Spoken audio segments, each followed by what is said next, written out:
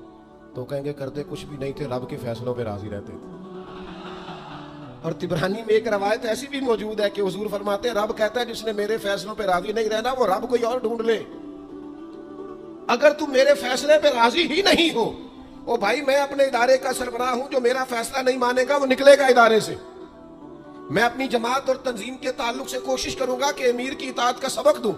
اگر کوئی نظم و ضبط درست نہیں کرے گا، یہ ایک حال ہے یہاں کے جو مینجمنٹ کے کام ہے، معاملات ہیں، ایک سربراہ اب آپ نے بنایا ہوتا ہے، اب اس کی اگر بات نہیں مانے گا کوئی ورکر، کوئی کام کرنے والا، تو یقیناً وہ کہیں گے کہ میاں آپ بات نہیں مان رہے، تمہارا نظم و ضبط خراب ہوتا ہے، لہذا اگر آپ نے ہمارے نظم کے اندر نہیں رہنا تو آپ نکل جائیں۔ تو اللہ کے فیصلوں کو جو لوگ تسلیم نہیں کرتے، اللہ کے فیصلوں کو جو لوگ تسلیم نہیں کرتے، یقیناً وہ کمزور ہو جاتے ہیں۔ آج بڑے لوگ ہیں جو وظیفے پوچھتے ہیں اللہ کیسے راضی ہوگا؟ بتاؤں وظیفہ آپ کو؟ امام غزالی لکھتے ہیں کہ حضرت موسیٰ کلیم علیہ السلام نے اللہ کے حضور عرض کیا مالک میری قوم پوچھتی ہے تو کیسے راضی ہوگا؟ ہم تجھے راضی کرنا چاہتے ہیں تو کیسے راضی ہوگا؟ تو حضرت موسیٰ علیہ السلام سے رب کریم نے فرمایا ان سے جا کے کہہ دو کہ مجھ سے راضی ہو جائے، میں بھی ان سے راضی ہو جاؤں۔ یہ اپنے رب سے راضی رہیں، جو رب ان کے لیے فیصلہ کرے۔ وہ حضرت سفیان ثوری دعا مانگ رہے تھے نا، یا اللہ راضی ہو جا، یا اللہ راضی ہو جا، یا اللہ راضی ہو جا۔ تو حضرت رابعہ بصریہ رحمۃ اللہ علیہ بھی پردے کے پیچھے بیٹھی تھی، تو جب انہوں نے بہت زیادہ اس دعا پر اصرار کیا نا، یا اللہ راضی ہو جا، تو پردے کے پیچھے سے بول پڑی، کہنے لگی سفیان اب کچھ اور نہ مانگے، اللہ سے آگے نہ چلے۔ جناب سفیان کہنے لگے میں دعا ہی کر رہا ہوں کہ یا اللہ تو راضی ہو جا۔ تو فرمانے لگی پہلے اپنے دل پہ ہاتھ رکھ کے بتائیں آپ اللہ سے راضی ہیں؟ آپ تو کہتے ہیں یہ ہے تو یہ نہیں ہے، کبھی یہ بھی مل جائے نا، اگر آپ ناراض نہ ہو تو۔ پہلے خیال تھا ایک سواری مل جائے چاہے موٹر سائیکل ہی ہو، مل گئی، اب بڑے پریشانی ہوتی ہے، کبھی 4 ٹائروں والی ہوتی ہے، وہ بھی مل گئی، دے دی، طلب ہی یہ تھی۔ اب خیال آتا ہے کبھی تھوڑی سی بڑی مل جائے نا، وہ بھی مل گئی۔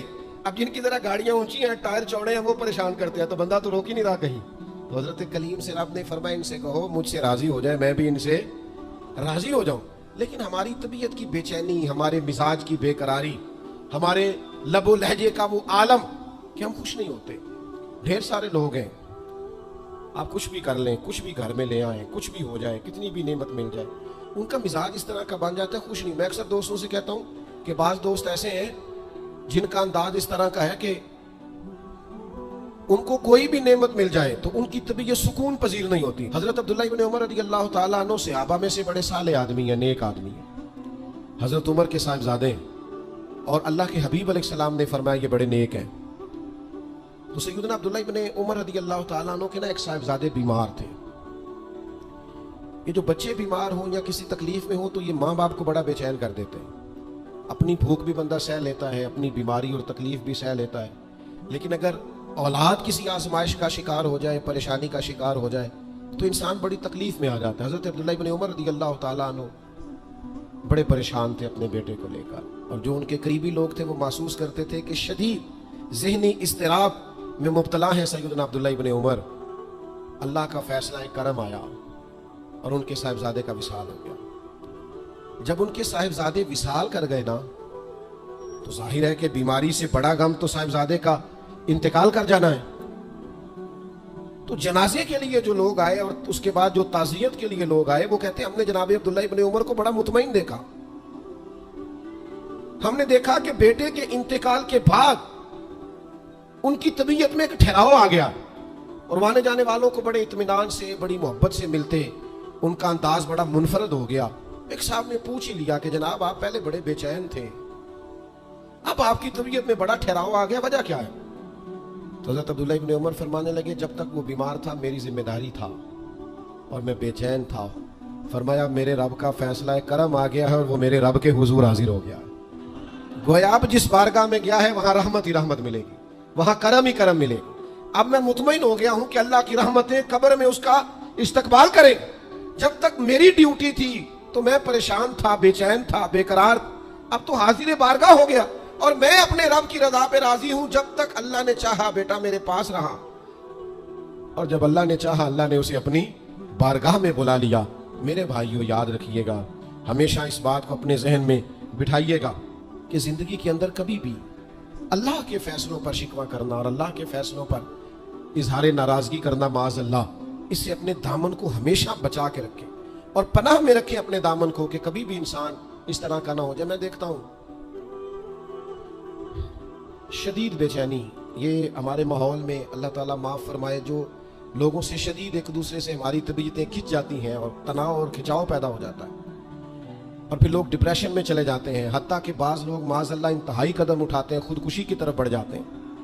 اور بڑے بڑے پڑھے لکھے لوگوں کا ہم ایسا رجحان دیکھتے ہیں کہ وہ عجیب پریشانی کن گفتگو کرتے ہیں، بس اس کا ارادہ تھا ملک سے باہر جانے کا اور وہ حالات سازگار نہیں ہوئے، کسی وجہ سے نہیں جا سکا، تو بھئی سارے لوگ نہیں جا پاتے۔ آپ ڈھیر سارے لوگوں سے پوچھ لیجئے گا کہ وہ زندگی میں کچھ اور کرنا چاہتے تھے لیکن اللہ کا ارادہ کرم ان کے لیے کچھ اور تھا۔ اور یہ ایک ایسی اللہ کی توحید کی علامت ہے کہ